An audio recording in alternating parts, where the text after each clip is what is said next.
السلام علیکم۔ رابیل کی ڈائری میں اپنے تمام سننے والوں کو خوش آمدید۔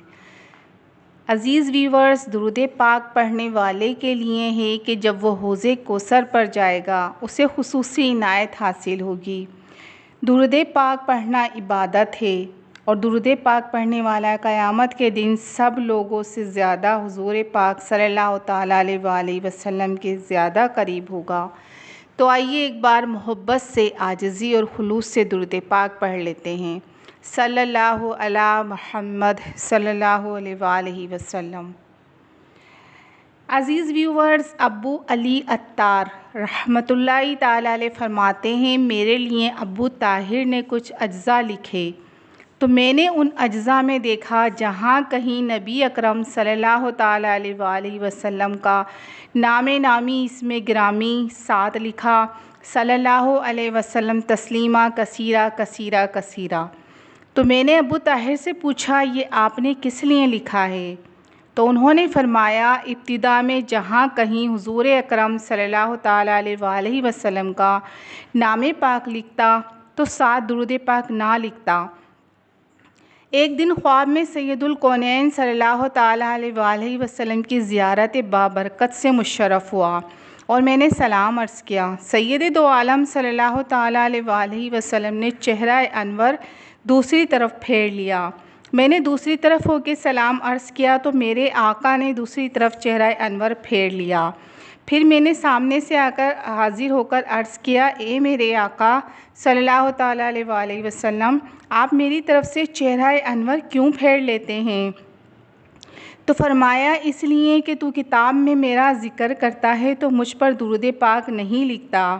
شیخ ابو طاہر فرماتے ہیں، اس دن سے جب بھی میں شاہ کونین صلی اللہ تعالیٰ علیہ وآلہ وسلم کا نام نامی لکھتا ہوں تو ساتھ یہ لکھتا ہوں، صلی اللہ علیہ وآلہ وسلم تسلیمہ کثیرہ کثیرہ کثیرہ۔ ایک شخص باوجود نیک اور پرہیزگار، پابند نماز روزہ ہونے کے درود پاک پڑھنے میں کوتاہی اور سستی کیا کرتا تھا۔ ایک رات خواب میں سید دو عالم صلی اللہ تعالیٰ علیہ وآلہ وسلم کی زیارت باسعادت سے مشرف ہوا، مگر حضور انور صلی اللہ تعالیٰ علیہ وآلہ وسلم نے اس کی طرف کوئی توجہ نہ فرمائی۔ وہ بار بار کوشش کرتا اور شاہ کونین صلی اللہ تعالیٰ علیہ وآلہ وسلم کے سامنے آتا، مگر ہر بار سرکار اس سے اعراض فرماتے رہے۔ آخر اس نے گھبرا کر عرض کی، یا رسول اللہ صلی اللہ تعالیٰ علیہ وآلہ وسلم، کیا آپ مجھ سے ناراض ہیں؟ فرمایا، نہیں۔ عرض کی، اگر نہیں تو حضور مجھ پر نظر عنایت نہیں فرما رہے؟ فرمایا، میں تجھے پہچانتا ہی نہیں۔ عرض کی، یا رسول اللہ، میں آپ کی امت کا ہی ایک فرد ہوں اور میں نے علماء کرام سے سنا ہے کہ حضور اپنی امت کو بیٹوں سے بھی زیادہ عزیز رکھتے ہیں۔ فرمایا، ایسا ہی ہے، مگر تم مجھے درود پاک کا تحفہ نہیں بھیجتے۔ میری نظر عنایت اور شفقت اس امتی پر ہوتی ہے جو مجھ پر درود پاک پڑھتا ہے۔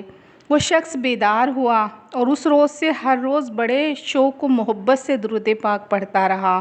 ایک رات پھر وہ خواب میں زیارت مصطفیٰ صلی اللہ تعالیٰ علیہ وآلہ وسلم سے مشرف ہوا تو دیکھا کہ سرکار بڑے خوش ہیں اور فرماتے ہیں، اب میں تمہیں خوب پہچانتا ہوں اور قیامت کے دن میں تمہاری شفاعت کا ضامن ہوں، لیکن درود پاک نہ چھوڑنا۔ سبحان اللہ عز و جل۔ ایک شخص جب کبھی نبی اکرم صلی اللہ علیہ وآلہ وسلم کا ذکر پاک سنتا تو وہ درود پاک پڑھنے میں بخل کرتا، اس کی زبان گونگی ہو گئی اور وہ آنکھوں سے اندھا ہو گیا، پھر وہ حمام کی نالی میں گر گیا اور پیاسا مر گیا۔ استغفر اللہ۔ ایک عالم دین نے کسی رئیس کے لیے جو کہ موتا شریف سے بڑی محبت کرتا تھا، اس کے لیے موتا شریف کا ایک نسخہ تحریر کیا اور خوب اچھی طرح سے لکھا، لیکن اس نے جہاں سید دو عالم صلی اللہ تعالیٰ علیہ وآلہ وسلم کا نام نامی دیکھا وہاں سے درود پاک حذف کر دیا اور اس کی جگہ صرف سواد لکھ دیا۔ لکھ لینے کے بعد جب اس رئیس کے ہاں پیش کیا تو وہ دیکھ کر بہت خوش ہوا اور اسے انعام و اکرام دینے کا ارادہ کیا، مگر اس نے انعام دینے سے پہلے اس کی اس خیانت کو دیکھ لیا۔ دیکھنے کے بعد بجائے انعام کے اسے دھکے دے کر نکال دیا اور پھر وہ عالم دین کنگال ہو گیا اور ذلت کی موت مر گیا۔ حضرت ابو زکریا عابدی رحمۃ اللہ تعالیٰ علیہ نے فرمایا، مجھے ایک دوست نے بتایا بصرہ میں ایک آدمی حدیث پاک لکھا کرتا تھا اور قصداً حضور کے نام پر درود پاک لکھنا چھوڑ دیتا تھا کاغذ کی بچت کے لیے، تو اس کے دائیں ہاتھ کو آکلہ کی بیماری لگ گئی اور وہ اسی کے درد میں مر گیا۔ شفاء الاسقام میں ہے کہ ایک کاتب تھا، کتابت کرتے وقت جہاں نبی اکرم صلی اللہ تعالیٰ علیہ وآلہ وسلم کے نام نامی کے ساتھ صلی اللہ تعالیٰ علیہ وآلہ وسلم لکھا ہوتا، وہ اس کی جگہ صرف سلم لکھتا اور اس کا مرنے سے پہلے ہاتھ کٹ گیا۔ ایک شخص حضور انور صلی اللہ تعالیٰ علیہ وآلہ وسلم کے اسم گرامی کے ساتھ صرف سواد لکھتا تھا، اس کی موت سے پہلے زبان کاٹ دی گئی۔ ایک شخص حضور نبی اکرم صلی اللہ تعالیٰ علیہ وآلہ وسلم کے نامہ پاک کے ساتھ صرف علیہم لکھا کرتا تھا، تو اس کے جسم کا ایک حصہ مارا گیا اور وہ مفلوج ہو کر مر گیا۔ ایک شخص یوں ہی کرتا تو وہ آنکھ سے اندھا ہو گیا، حتیٰ کہ وہ بازاروں میں گھومتا اور لوگوں سے معافیاں مانگتا تھا۔ عزیز ویورز، ان واقعات پر غور کریں کہ جب صرف درود پاک سے لاپرواہی کی ایسی سزائیں ہیں، تو جو لوگ شان رسالت و نبوت صلی اللہ تعالیٰ علیہ وآلہ وسلم میں گستاخی کرتے ہیں، ان کی سزائیں کیا ہوں گی؟ یہی وجہ ہے کہ جو لوگ گستاخیاں کرتے ہیں، جب وہ مرنے لگتے ہیں تو طرح طرح کے عذاب سے دوچار ہوتے ہیں۔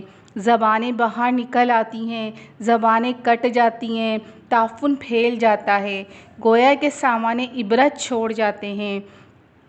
اس کے برعکس جو حضرات زندگی بھر محبوب کبریا صلی اللہ تعالیٰ علیہ وآلہ وسلم کی محبت و عظمت کا درس دیتے رہتے ہیں، لوگوں کو عشق مصطفیٰ صلی اللہ تعالیٰ علیہ وآلہ وسلم کے رنگ میں رنگ جاتے ہیں، جب وہ دنیائے فانی سے سفر کرتے ہیں تو عجیب عجیب بشارتیں دکھائی دیتی ہیں، کہیں خوشبو مہک رہی ہے تو کہیں نور کی بارش امڑ آئی ہے اور کہیں ملائکہ کرام برکت حاصل کرنے زمین پر اتر آتے ہیں، گویا ان پر اللہ تعالیٰ کا خاص فضل و کرم ہوتا ہے جو رنگا رنگ کی بہاریں دکھاتا ہے۔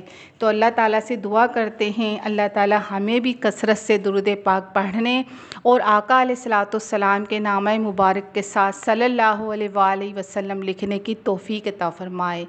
آمین، اللہم آمین۔ اللہ حافظ۔